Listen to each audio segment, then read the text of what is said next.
මෙතනින් පස්සේ අතර අපේ වචන ඇහෙන්නෙත් නැහැ. තව සති දෙක තුනකින් වචන ඇහෙන්න නතර වෙන්නේ. එතනින් පස්සේ මේ ජීවිතේ ඇත්තටම ලේසි කියලා කාලයක් නැහැ. අමාරු. ඔයාට ඔයා විතරක් තනි වෙන කාලයක් එනවා මම අවසන් දවසේ කියන්නේ. ඒ කියන්නේ කවුරුත් බලන්නේ නැහැ. අමතත් හැරෙනකොට වෙන කාගවත් සරණ පතන්නවත් එපා. ඒ නිසා මේ කැපෙනවා. කැපෙන්නේ සමාජයෙන් හැම තැනින්ම කොමෙන්න ගන්නවා. ඔයාලා තමයි තීරණය කරන්න ඕනේ මේ පොයින්ට් එක පන්නනවද නැද්ද කියලා. දැන් ඉතින් තෝරගෙන ඇවිල්ලා ඉන්නේ අග්ගිස් ඉන්නේ. අය හැරෙන්නත් බෑ. අය හැරෙන්න පුළුවන්ද? නෑනේ. අය හැරෙලා කොහෙන්ද? මහන්සි වෙන්න ඉතින් මේ දවස්වල ළමයි මැක්සිමම් කරන්න වෙන්නේ. ප්‍රෙෂර් එකක් තියාගන්න එපා සතුටින් ඉන්න.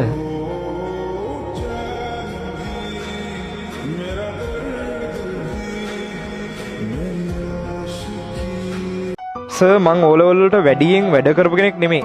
මේ ළඟදී O level කාලේ සර් කෙනෙක් හම්බෙලා කිව්වා උඹ කවදා හරි කැම්පස් ගියොත් ඉර අනිත් පැත්තෙන් පායනවා කියලා. මං දැන් ඒ වෙනුවෙන් මොකද කරන්න ඕන? ඉතින් ඔයා ඉර අනිත් පැත්තෙන් පායන්න හැටි සලස්සන්න. ඒ කියන්නේ මේ සර් අදහස් කරලා තියෙන්නේ ඔයාලා කැම්පස් යන්න බෑ කියලානේ. කරලා පෙන්නන්න. එච්චරයි. සමහරව ඉතාලි ඉන්නේ මේ ඔයාලට බෑ කියලා. හරි. ඒවට වචන වලින් උත්තර දෙන්න යන්න එපා. කරලා පෙන්නන්න. සරලයි.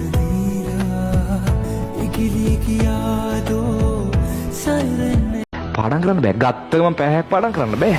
ගත්ත ගමන් පැය දෙකක් පාඩම් කරන්න බෑ. කැමති නෑ බෝරින්. අපි හැදිලා තියෙන්නේ එහෙම. අපි කැමති නිකන් ඔහේ ඉන්න. අපි කැමති නෑ වගකීම් ගන්න. එහෙම තමයි අපි හැදිලා ඉන්නේ. හැබැයි අපි වෙනස් වෙනවා නම් අන්න එතනම අපි දිනුවා. ඔයාට පුළුවන් නම් අනිත් අය නිදා ගන්න හොඩේ පැය දෙකක් තුනක් ඇහැරලා ඉන්න. ඔයා එතනම දිනුවා. දිනන්න මතක තියන වචන ටික. දිනන්න නම් හැමෝම කරන වැඩ කරලා හරියන්නේ නැහැ. හැමෝම කරන වැඩ කරලා හරියන්නේ නැහැ පුතේ. අපි වෙනස් වෙනවා.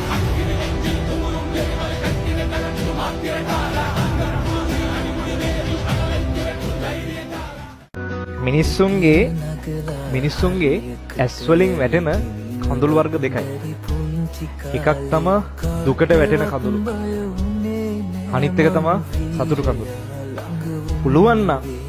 පුළුවන් නම් මැරෙන්න කලින් අම්මගේ තාත්තගේ සතුටු කඳුළු බලන්න. ලේසියෙන් ඒවා වැටෙන්නේ නැහැ.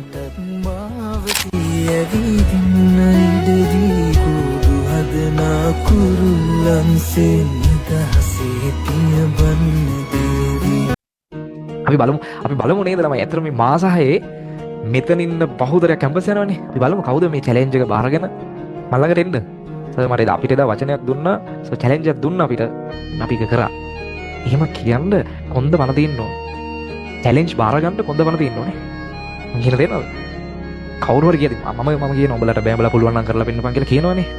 හා මම කරලා පෙන්නන්න උඹ බලන්න හිටපන් වගේ චැලෙන්ජ් එක බාර ගන්න කොන්ද බන තියෙන්න ඕන. වචන හොඳ ගන්න මම ෆිසිකල් ඔන්ලයින් හැමෝටම මේ දවස්වල කිව්වා. පැය 4ක් 5ක් 6ක් එක දිගට වැඩ කරන් දැන් කොන්ද බන තියෙනවා. අවුරුදු 18ක 19ක කොල්ලෙක් කෙල්ලෙක්. රිසල්ට් එක ස්ක්‍රීන් එකේ මැවෙද්දී හොඳ රිසල්ට් එකක් හදාගන්න කොන්ද බන තියෙනවා. තරමද කියන්නේ මම හින්දා මේ වචන හින්දා පාඩම් කරනවා නම් මට අනාගතේ පින් දීපල්ලා. ඒක හරි. ඒකමන්නේ හැදෙන්න කියන්නේ කොන්ද බන තියෙනවා. නිදිමත එද්දී නිදිමත දරාගෙන ඉන්න කොන්ද බන තියෙනවා. ඒව තමයි ගට්ස් කියන්නේ. පුළුවන් නම් හදන්න. මාස 6 ජීවිත වෙනස් කරන්න. පුළුවන් නම් වලදී තියෙන. පුළුවන් නම් බලන්න. මේ මාස 6 කරන වැඩ ටික තියෙනව නේද? විභාගෙට ඍජුව බලපන්. යම් ළමයි කේල් වල අවසාන මාස ටිකේ කරන වැඩ ටිකක් තියෙනවා. එක්සෑම් පේපර් එකට ඩිරෙක්ට් බලපන්. මේ මතකයේ ළඟ මතකයන්. ඒ නිසා නිදිමතේ ප්‍රශ්නේ කරන්න බලන්න මේක කරලා බලන්න චුට්ටක්. මාන්සිලා නිකන් ගේමක් ගහන්න. මම අදටත් කියනවා මම මහා දක්ෂයෙක් නෙමෙයි. හරි මගේ O level රිසල්ට්ස් තිබ්බේ A6යි B2යි C1යි. මට 9 තිබ්බේ නෑ. මගේ අවුරුදු 9 උන් සෑහෙන්න ලියුවා. හැබැයි මම කුරුණෑගල දිස්ත්‍රික් දෙවනිය ලංකාවේ 35. ඒ හේතුව මේ මාස 6-7 මගේ ෆුල් කැපැසිටි එක මම මේක දාපෙන්න. වෙන්න නෑ. මට වඩා හොඳ රිසල්ට්ස් දෙනා මෙතන ඉන්නවා. උන්ගේ නැත්තේ මොකක්ද දන්නවද? මන් තරම් වැඩ කරන්න බැරුව ඇත. තුවාල එන්න තෙන්ට. මට කිසි දෙයක් තිබිලා නෑ. ඒ ලෙවල් අවුරුදු 2ම ෆ්‍රී කාඩ්.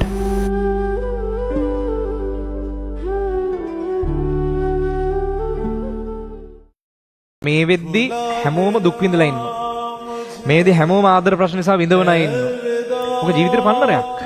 මොකද ඉස්සරහට ඔයාලට වේදනාව නෙමෙයි එක්ස්පීරියන්ස්. ඒ නිසා සතුටින් ඉන්න පුළුවන්. හැමදේම කාලේ විසඳයි. ඒ ලෝටි ගොඩ දාගන්න කොහොම හරි. අපිට කියන්න දෙන එච්චරයි.